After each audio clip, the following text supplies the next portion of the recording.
कितना पगार है भाई शेफ का? हाउ सीन कितने टाइम से आप इधर काम कर रहे? हाउ सीज long have you been working here? It's been 2 years almost. 2 years. Yeah, it's going to જો એનું કટિંગ થાય છે ડોનટનું. See this looks amazing. તો ભાઈ આપણે આજે આ ડોનટ બનાવતા શીખી ગયા છે. જો આપણે ડોનટ આવી રીતે બને છે અને એને આંકણે આવી રીતે અહીં રાખે છે, પછી અહીંથી છે ને આ ગેસ હોય ને એ ખાય એવું હોય.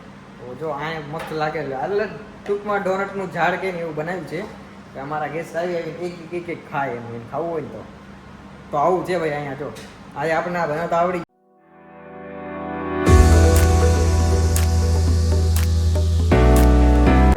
ભાઈને આઈ હોપ બધા મજામાં છો. તો સ્વાગત છે તમારું આજના એક નવા બ્લોગમાં. તો આજે હું તમને શીખવાડીશ કે હું જો કે પોતે જ શીખવા આવ્યો છું કે ભાઈ ડોનટ કઈ રીતે બને. ડોનટ એટલે તમને ખબર છે ને આવી રીતે ચોકલેટના ગોળ ગોળ હોય, ચોકલેટમાં બોળેલા હોય. તો આજે એની આખી પ્રોસેસ હું તમને બતાડીશ કે કઈ રીતે બને. તો જો એનો ડો આંકડે બને છે. જો અહીંયા આવું મશીન છે, મશીનની અંદર આવી રીતે ડો બને છે. જો આમાં લોટ બંધાય છે, સમજ્યા? આ બંધ થઈ ગયું, બની ગયો છે. આવી રીતના ડો બને છે. જો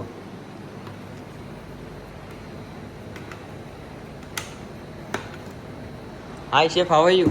very good, chef. So what are you making today? Donut? Today we are making Berliner donuts. Yes. તો આવી રીતના છે ને ડો બને. ડો એટલે આપણે ગુજરાતીમાં એમ કહેવાય કે લોટ બાંધવાનો.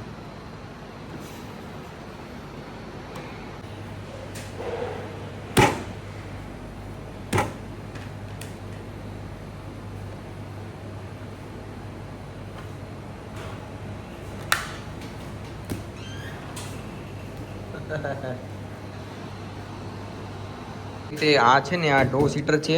જો ડો સીટર એટલે આમાં ચાલે ને એટલે જો આવી રીતના એ ડો ને આવી રીતે કરે.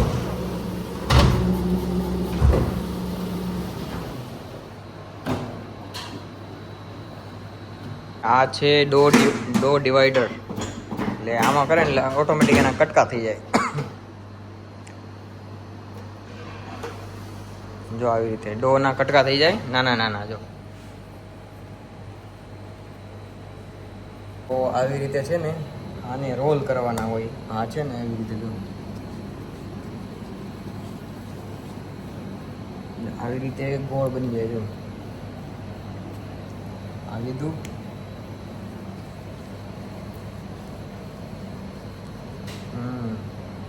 આવી રીતે રોલ કરવાના હોય. અને રોલ કરી કરીને જો આમાં રાખવાના. જો એનું કટિંગ થાય છે ડોનટનું આવી રીતે. અહીંયા આવી રીતે કટિંગ થાય, કટિંગ. બરાબર.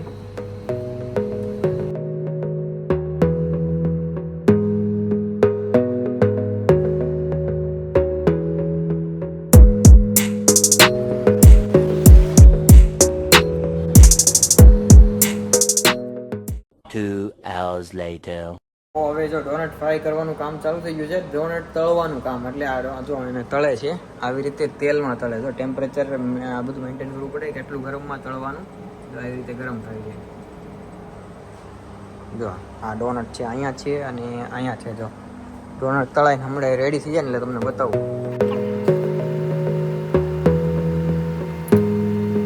તો જો ડોનટ ફ્રાય થઈ ગયા છે, તેલમાં તળાઈ ગયા છે. અને અહીંયા જો ચોકલેટ મેલ્ટ થાય છે. ચોકલેટમાં અંદર ડુબાડવાના હોય, પછી ચોકલેટ જેવા લાગે ને આ જો ચોકલેટ મેલ્ટ કરે છે, ઓગાળે માઇક્રોવેવમાં. જો હવે ડોનટ ગાર્નિશ થઈ ગયા છે. ચોકલેટ આમ કે ડાર્ક ચોકલેટ છે અને આ વ્હાઇટ ચોકલેટમાં ડીપ કર્યા છે. ઉપર પિસ્તાચીઓ નાખ્યા છે. અને વાવ, સી ધીસ લુક્સ અમેઝિંગ. તો આ ખાલી આઈસિંગ શુગર ડસ્ટ કરી છે. અને જો અત્યારે બર્લિનર અંદર કંઈક વસ્તુ ફીલ કરે છે, ક્રીમ ફીલ કરે છે જો અંદર. So, chef, Yeah. is it veg or non-veg? So actually it's a non-veg. It has a egg in it. That means I cannot taste. Oh, ભાઈ તો આમાં ઈંડા નાખેલા. ઈંડા egg is there, right? Yeah. Even we have So- few different recipes without the eggs, so you can. હા, okay. તો ભાઈ આ ઈંડા વગરની છે એટલે આપણે ખાઈ એકવી. બાકી ઈંડા હોય તો આપણે ખાવાને થતા નથી, એટલે આ ઈંડા વગરની છે એટલે હું ખાઈશ એમ આજે. હાઉ સીન कितने टाइम से आप इधर काम कर? हाउ सीज long have you been working here? It's been 2 years almost. 2 years Yeah, it's going to in be- Oman, right? Yeah. Before have you worked ever in any way? So So I was doing in Park Hyatt in Hyderabad in India. હા તો chef હૈદરાબાદના છે જો. That is. And if you don't mind, can you tell me about your salary? How much you are getting here? कितना पगार है भाई chef का? To be honest, I'm happy to share, but unfortunately, because of the company policy, I am not able to reveal it. I'm so હા sorry. Okay કાંઈ વાંધો નહીં. તો ભાઈ વિચાર કરો મારે કે ડબલ મળે છે આને એટલે એ ભાઈ કહેતા નથી અત્યારે એનો પગાર, પણ આ હોટલની કંઈક પોલિસી હોય એટલે ન કહીએ કે અમે એવું.